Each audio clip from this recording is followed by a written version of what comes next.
Assalamualaikum warahmatullahi wabarakatuh. Sebelumnya perkenalkan nama saya M. Ilham Ramadana, NPM 2335103002 dari kelas 5B pada mata kuliah praktikum pengenalan AI. Tujuan saya membuat video ini adalah untuk memenuhi salah satu tugas dari praktikum pengenalan AI, yaitu mengenai MDP. Nah, di video ini saya akan mempresentasikan implementasi Markov Decision Process atau MDP pada environment Grid World 4x4. Sebelum itu sebelum masuk ke teknisnya, sini saya akan menjelaskan secara singkat melalui pemahaman saya itu bahwa MDP di sini adalah sistem kecerdasan yang membuat agen tidak hanya fokus pada tujuan akhirnya atau goals-nya saja, tetapi juga mementingkan keuntungan bersih atau total reward yang didapatnya setelah mendapatkan goalnya. Artinya agen ini sangatlah cerdas, di mana dia akan selalu menghitung rute tercepat untuk meminimalkan penalti langkah sebesar min 0,1 agar poinnya tidak habis di jalan saja, sambil tetap waspada menghindari risiko bahaya dari rintangan atau obstacle yang memiliki penalti sebesar min 1. Mari kita lihat bagaimana agen ini belajar merencanakan langkahnya. Sebelum itu, di sini saya akan menjelaskan sel-sel pada kodenya, yang mana yang pertama ada sel di mana kita mendefinisikan parameter fisik dari environment grid world-nya. Mana sini ada ukuran gridnya itu 4x4, terus ada obstacle atau rintangannya, di mana kita letak pada koordinat 1,1 yaitu baris 1 kolom ke-1 dan baris 1 kolom ke-2. Soalnya di sini ada start state-nya atau state awal kita sebelum bergerak, yaitu pada koordinat 0,0. Selanjutnya ada goal state atau state yang akan kita tuju, di mana ada dua. Yang pertama ada di koordinat baris 3 kolom 3 dengan reward plus 10, dan yang kedua ada baris kedua kolom 3 dengan reward plus 5. Nah, sini nanti agen akan berpikir mana yang lebih ingin dia capai goalnya. Nah, sini seperti yang saya bilang tadi, di sini kita mendefinisikan untuk step rewardnya itu reward negatif sebesar min 0,1, mana setiap langkahnya akan diberi reward negatif min 0,1, dan untuk penalti jika dia bertemu dengan rintangan atau obstacle dengan reward negatifnya itu min 1. Dan yang kedua, sini kita ada sel untuk implementasi komponen dasar dari MDP. Setelah environment-nya tadi kita definisikan, langkah selanjutnya adalah membangun komponen-komponen yang membentuk MDP. Di mana yang pertama ada action. Ya, di sini tindakan yang dapat diambil oleh agen nanti adalah up, down, left, and right. Itu maju, mundur, kanan, kiri dengan perhitungan koordinatnya. Jika dia naik, maka row-nya akan dilakukan 1 dengan kolomnya tetap. Nah, yang kedua di sini ada stats, di mana semua posisi yaitu baris atau kolomnya dalam grid didefinisikan sebagai state yang mungkin atau possible state. Selanjutnya ada fungsi transisi, di mana fungsi ini akan mendeskripsikan bagaimana agen berpindah dari satu state ke state lain setelah mengambil tindakan. Implementasi ini mencakup probabilitas transisi stokastik sebesar 80% bergerak sesuai tujuan, dan 20%-nya itu menyimpang atau kepleset ke samping, kanan, atau kiri. Dan penanganannya adalah batas grid serta rintangan. Selanjutnya ada fungsi reward, di mana fungsi ini mengembalikan reward yang diterima agen saat berada di state tertentu, termasuk reward positifnya untuk state tujuan dan penalti untuk rintangan, dan reward langkah negatif yang tadi, itu dikurangi min 0,1. Nah, untuk yang selanjutnya adalah kita mengimplementasikan komponen dasar dari FTP-nya.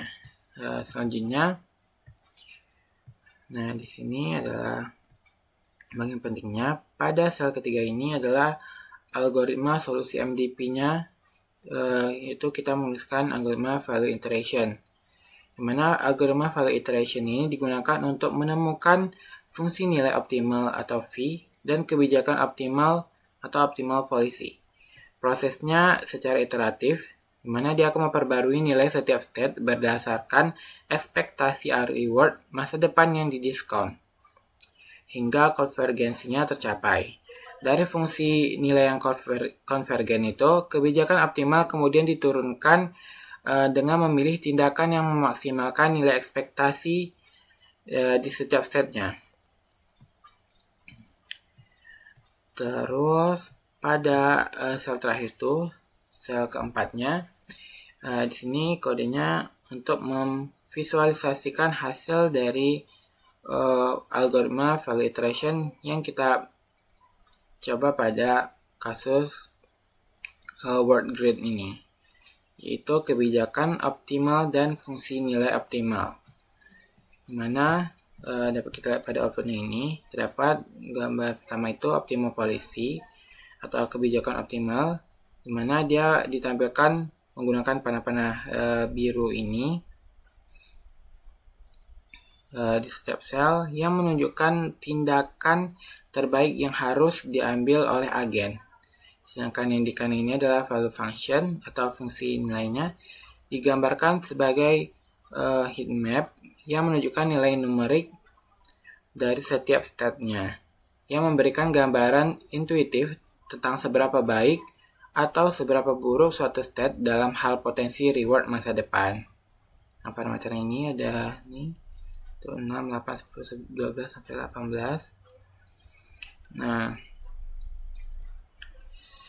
sini saya akan menjawab dua pertanyaan yang ada di Google Classroom-nya. Nah, di sini kan kita menggunakan algoritma value iteration untuk melatih agen agar bisa menemukan jalur yang paling menguntungkan menuju targetnya atau goal. Nah, mari kita bedah bagaimana otak agen ini bekerja sih.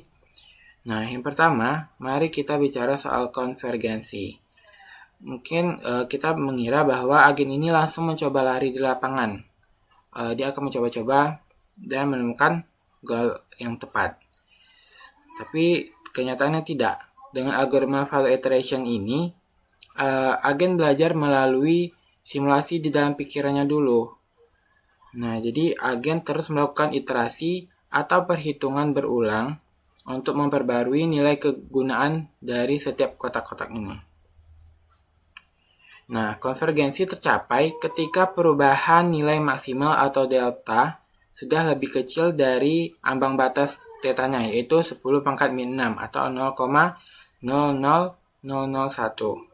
Nah, di titik inilah agen sudah berhenti bingung mau kemana lagi dia agar mencapai goalnya secara cepat dan tepat.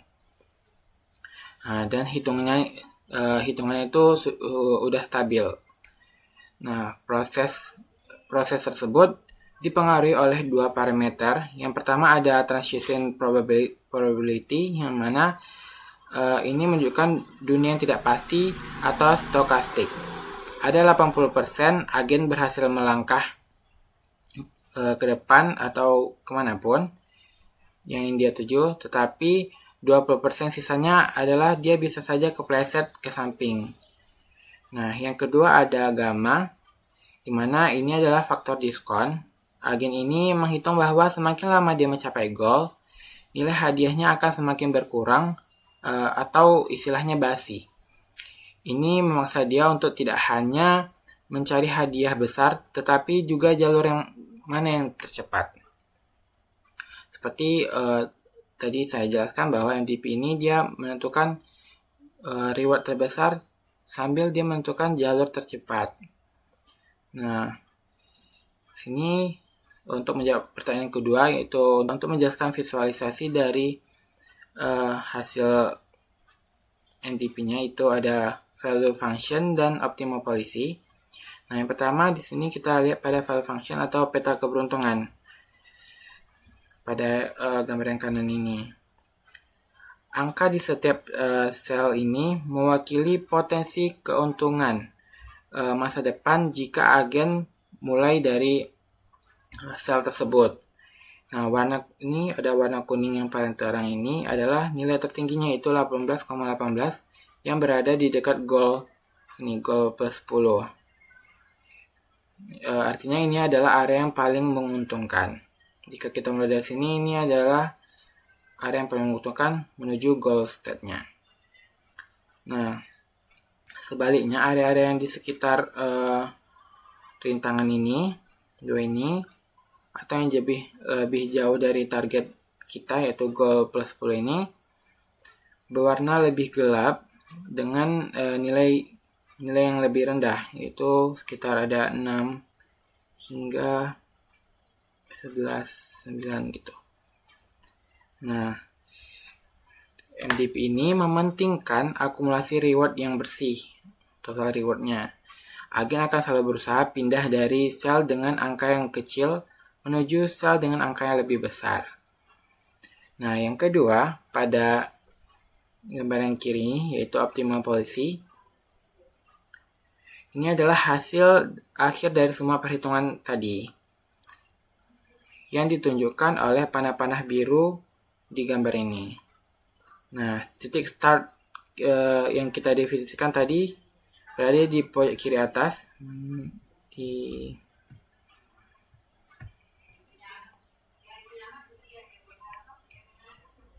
pada kode tadi yang kita ini start set kita definisikan pada koordinat 0,0. Itu baris 0 dan kolom penuh di sini. Nah, itu kita lihat dia dari start 0,0 ini, agen langsung melihat ke sebelah kanan, di mana di sini ada nilai yang lebih tinggi, yaitu 15,62.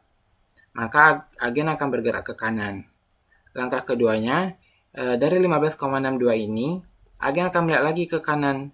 Ada nilai yang jauh lebih tinggi nih, yaitu 18,18. Maka agen akan bergerak ke kanan lagi. Nah, langkah ketiganya dari 18,18, agen tinggal selangkah lagi menuju goal plus 10 nih.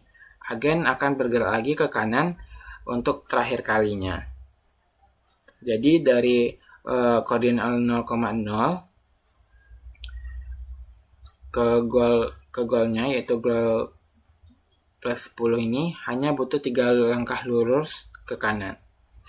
Nah, muncul pertanyaan, kenapa kita tidak ke bawah dari goal 0,0 ini tadi? Nah, coba kita lihat pada koordinat state kita awal tadi, yaitu 0,0, yaitu sebesar 13,42. Kita lihat pada sel bawahnya, yaitu 11,85. Nah, agen ini sangat pintar dan dia juga sedikit maruk karena dia mencari nilai yang tertinggi atau reward tertinggi. Jika kita membandingkan, kalau ke kanan nilainya 15,62, sedangkan kalau ke bawah nilainya cuma 11,85. Nah, jadi jelas agen akan memilih jalur yang kanan atau reward yang lebih besar. Itulah sebabnya semua panah di baris paling atas mengarah langsung ke kanan dan menjauhi rintangan dan menjauhi area yang nilainya lebih rendah di bawah sini. Nah, ada lagi pertanyaan muncul, kenapa dia nggak ke goal plus 5 ini? Nah, jadi karena value di jalur atas itu, yaitu yang tertinggi ada 18,18. Nah, ini jauh yang lebih tinggi daripada jalur menuju goal plus 5. Jadi, agen secara otomatis akan membeli hadiah yang paling besar lewat jalur yang paling lancar. Itulah isi pikirannya sebelum dia melakukan pergerakan. Nah, kesimpulannya, agen yang kita punya ini tidak hanya asal jalan saja, tapi dia juga menghitung resiko kepleset, memperhitungkan waktu tempuh, dan memilih target yang paling berharga. Menurut dia itu di sini kita adalah goal plus 10. Nah, itulah kecerdasan dari sistem Markov decision process ini. Baik, mungkin sekian dari saya. Mohon maaf apabila ada kesalahan dan kekurangan. Saya ucapkan terima kasih. Wassalamualaikum warahmatullahi wabarakatuh.